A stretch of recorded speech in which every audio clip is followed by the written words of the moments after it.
And welcome, everybody. This is Dia live from the Bandroom, Metalholic Radio, and Maximum Threshold. Yeah, I got the smile again. We all know what that means, and that is because I have got some sort of mysterious rock star on the other line. I tell you right now, mysterious is one thing, rock star, definitely. I am so proud to introduce to you guys, and y'all know who he is, Mr. Tommy Skeoch. What is going on, dude? Hey, thanks for having me. That's awesome. Oh, that's funny. What's funny? I'm always funny. Yeah. You know, I've got the very first question I'm going to ask you is something I've wanted to ask you for a million years, since the first time I met you in the late 80s. You said, right. I want you to clear up the biggest argument about Tommy that is out there, and that is the correct pronunciation of your last name.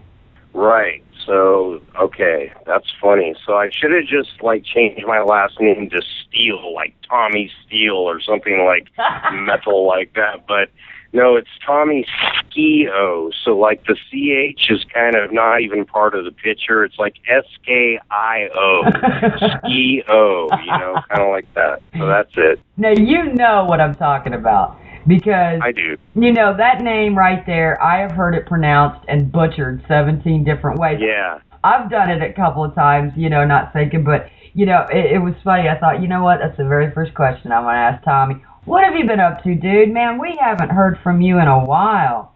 In a while. Yeah, that's funny you mentioned that about the name. People come up to me and say that, so is it this or is it that? And anymore, I'm just like, yeah, I don't even want to get into it. It's just too much. You know what I mean? It's crazy. But yeah, I've been around. I don't know. It's only been.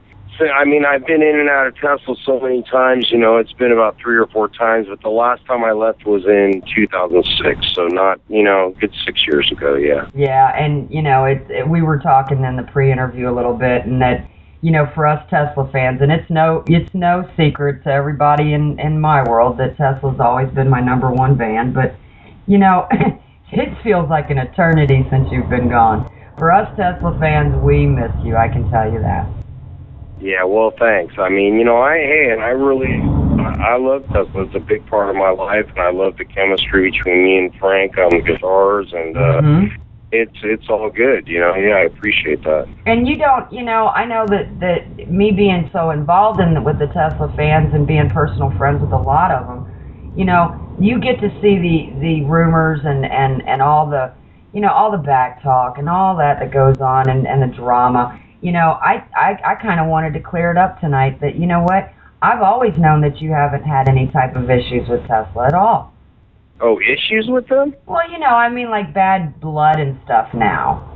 No, there's stuff there, here and there. Just like with any family, Right. But it's like, hey, man, Tesla was a great thing in my life, and I don't really have anything against the guys or anything like that, right. And as a matter of fact, those guys tried to just do everything to keep me around, but I just kept getting fucking so high and fucked up all the time, and God bless them. They really tried, but I just wasn't done, and yeah, there's hypocrisy and there's weird things that happen, and there might be some animosity here and there, but it's like that with any family. But I, don't wish them anything but the best, and hopefully they do me too. I still talk to Jeff quite a bit, and I don't know. It is what it is. I know. Well, I thought maybe we'd clear the air real quick right off the bat, and Yeah, if anyone thinks that, I don't know if anyone was thinking things like that, but I don't really get on the internet and go on there and check it all out too much, but everything's cool, man, for the most part. All right, so we've got that done and over with, and let's move on, because this isn't about Tesla. This is about you. This is your second album that you brought out. We've got just recently released, and I introduced it last week on the show, and that's Brand Metal. Tell me about this album. Dude, this blows Freak Bucket away. I'm sorry, but it does. Now, so you heard Freak Bucket, right? Oh yeah, I've been playing Freak Bucket for 2 years now. So I don't know. Freak Bucket was probably, I was still doing a lot of smack around then, so I was still just strung out a lot. But did the did the record, and I only did it in a week, and I kind of had planned on doing it. I had the songs, all this. This record I had the songs for it, kind of, but I wasn't really planning on making it. It kind of just came about. I was kind of I was messing around with like cover songs and stuff like that. And it was kind of sounding good, but not necessarily the cover songs. I was experimenting with different things. Some of them were okay, but nothing I would have put out. But the sound I was getting in the studio was kind of all right, and I was like, oh, okay, maybe I should start thinking about, putting together these other songs that I had written. So it kind of came about real natural, and once I started it, and I was in this house, I did it in a house, so it was like, I took my time with it. It took about 3 months. I had a really good time doing it, and, like I say, Freak Bucket was just really quick, in and out, did it.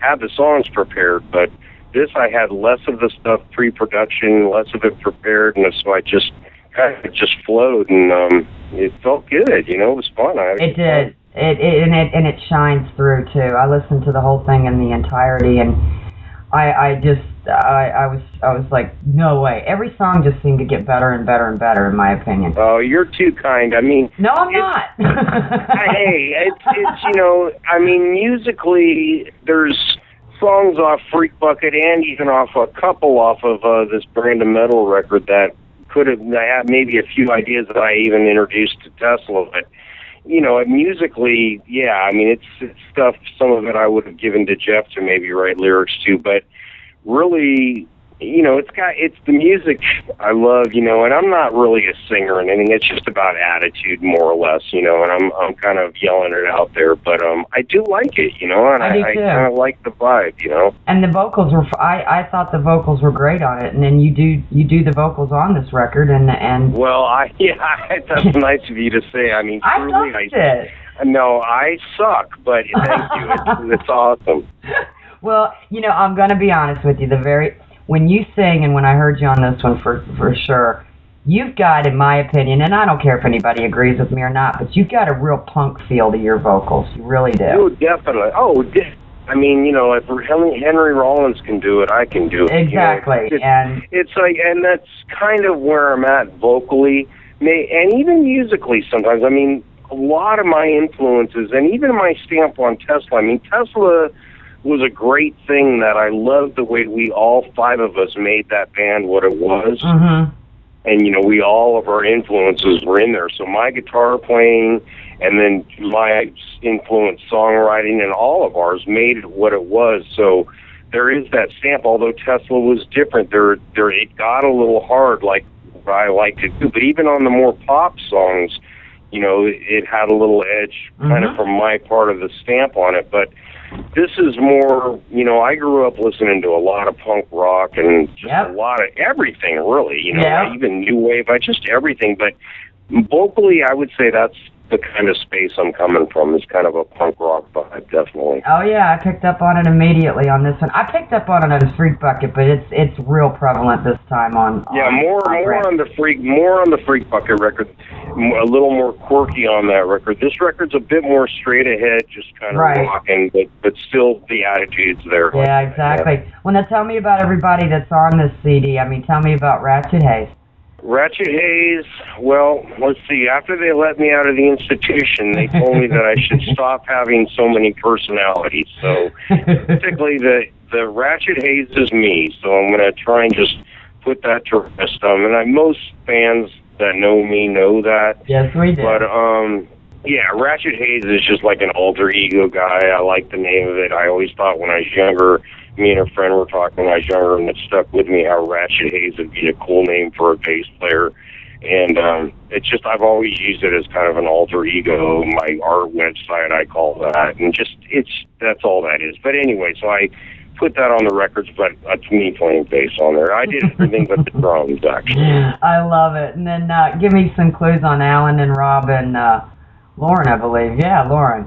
Who's that? The one, everybody doing the drum tracks. You've got Alan listed as doing the drum tracks, and on this record, a guy named Alan did the drums, and like I say, he was just a friend of mine, I had Dennis on the Freakbucker record come in, and he was in bar 7 with me. Mm-hmm. But I'm kind of playing it out, did pre-production with him. This record, a friend of mine, just this drummer came in, and we were just going through these cover songs, not really any big deal. And he was a pretty good drummer, and it was sounding good. So I just said, hey, I think I'm going to try and make a little record right here in this house. Do you want to play? And he was like, hell yeah, So he turned out really good. He did a good job. We just would literally I had the rough arrangements in my head, kind of show him a few times. We'd run through it, and we'd push play and record, and that was it. I mean, that drummer barely rehearsed those songs, so there's a real spontaneity on every song on the record was done like that. Exactly. Real off the cuff. So awesome. He didn't have time to work anything out, and I really liked that. And it also made him play a little bit straighter and not overdo it, which I like too. So. Right.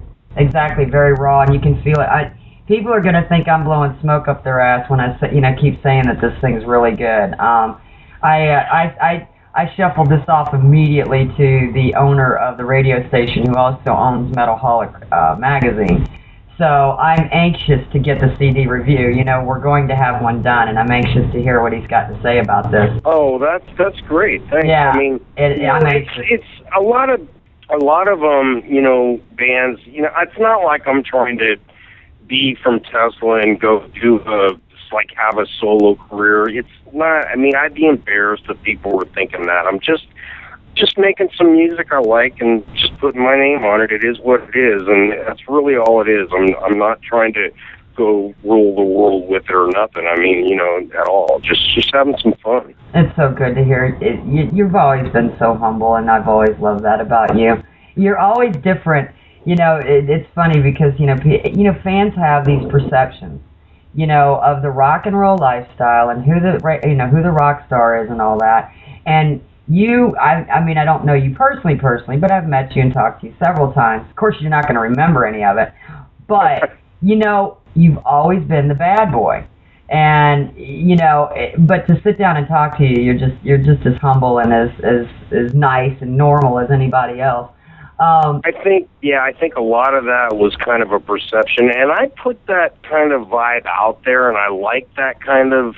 I mean, it's rock and roll, and that's what I kind of dig, that vibe for sure. Right. But yeah, when I'm at home and I'm like, I don't know, I'm just not in the gutter every day of my life. I'm pretty, chilled out. So. Exactly. I want to get back real quick on on Brand of Metal. I got to know what the very first track. What in the world does that mean? FSDSRRMF. I can try to figure it out. Well, did you listen to the song? I did listen to the song, but I wasn't listening to, I wasn't listening to put it together, and I didn't go back to listen to it to try to figure out the explanation. And I thought, you know what? I'll just ask Tommy. All right. Well, are you looking at the letters of that song right now? Yes, I am. Okay, so what it stands for is fucking, sucking, drinking, smoking, rocking, rolling, motherfucker. I knew it was, but I just had to hear you say it. You know that. That's awesome. I said it.